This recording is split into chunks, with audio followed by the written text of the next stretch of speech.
First speaker, Dr. Jonathan Appleby, Chief Scientific Officer from Cell&gene Therapy Catapult.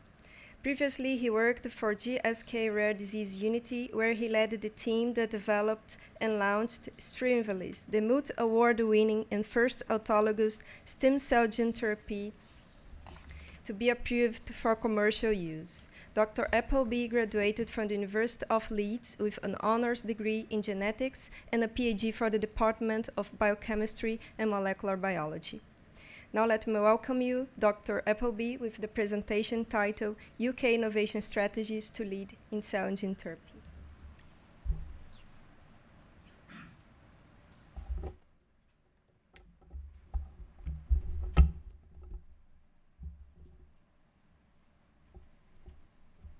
Okay, here we go. First issue of the day. Can't see my slides, I'm afraid.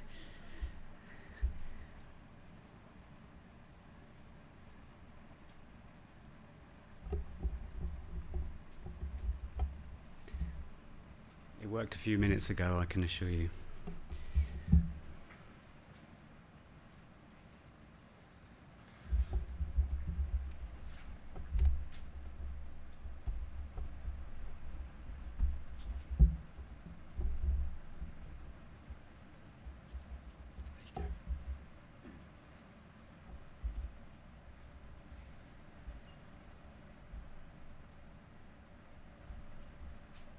There we go.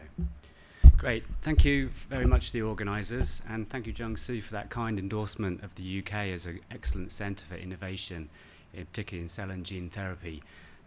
That's really the whole purpose of the Catapult, and that's why I want to talk to you today about some of the strategies that we're pursuing to make sure that the UK stays at the forefront of cell and gene therapies. So, BAYS sponsor Innovate UK, who subsidise a whole group of catapults. So it's not just the cell and gene therapy catapult, but as you can see from this slide, there are 9 catapults working in areas of technological growth. Maybe you can't see down the bottom there, semiconductors, digital, satellite, medicines discovery, those kinds of areas. So we receive support from the government, and that should actually come across as a map of the UK. So it would have shown how beautifully we are spread across the UK. So I apologise that you can't see that. So we're subsidised by the UK government in order to support these areas of high growth.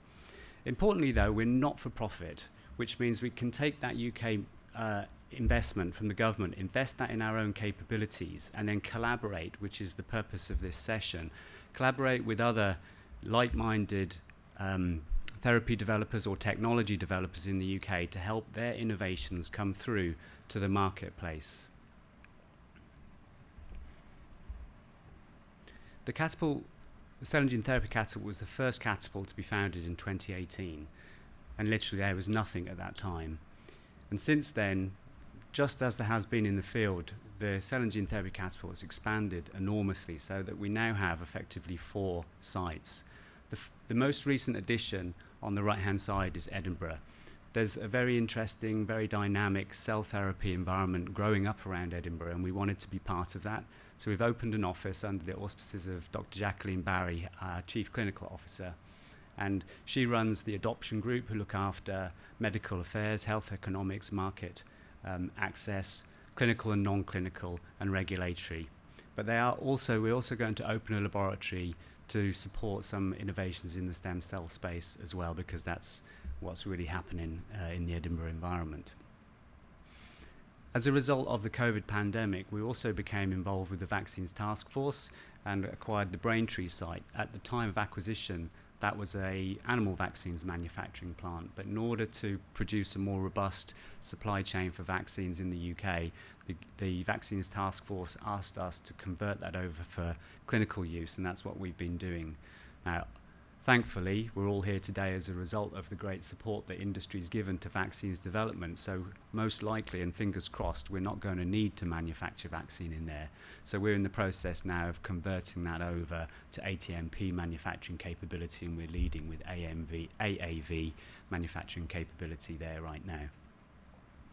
Stevenage site you may have heard about. This is a suite of clean rooms, 12 clean rooms in total, which we don't manufacture ourselves, and that's an important misconception. We run this facility so that third parties can come in and manufacture themselves without having to deal with all the challenges of getting a licensed manufacturing centre. So it's almost like an umbrella of capability which enables SMEs to come in and manufacture their own product, maintain their own intellectual property independently without all that mental burden and having to hire all those staff that would be necessary to build and run their own site.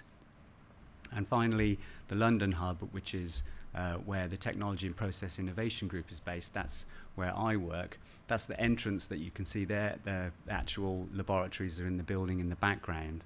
We have a 1,200 square metre laboratory space there where we work across a whole range of different platforms, Lenti, AAV, stem cell, a lot of bioprocessing capabilities, looking at different analytical technologies, different bioreactor devices, and some of the details of that I'll share with you in a moment. So hopefully you can see that we have a broad range of capabilities which can really go from the very early manufacturing challenges that small companies face. The 80 scientists that we have in our group can support academics and small companies to optimize and improve their process so it can be made more robust and transition. We can work with companies to test independently and introduce their manufacturing concepts and introduce those companies to the network that we have, and then we can provide facilities to help those companies grow and transition into fully fledged independent commercial entities. Just as one example of the type of project that we classically engage in, we can take fee-for-service work with the capabilities that we've got. We can collaborate, which means we put something in and other people put something in, or we can do our own research and development. And in our own R&D mindset, we've been very interested in real-time adaptive control, really being very acutely aware of the bioprocessing which we engage in now is quite variable relative to normal small molecule or antibody-based techniques. When you get into these more complex processes, they're harder to control. And then nowhere is that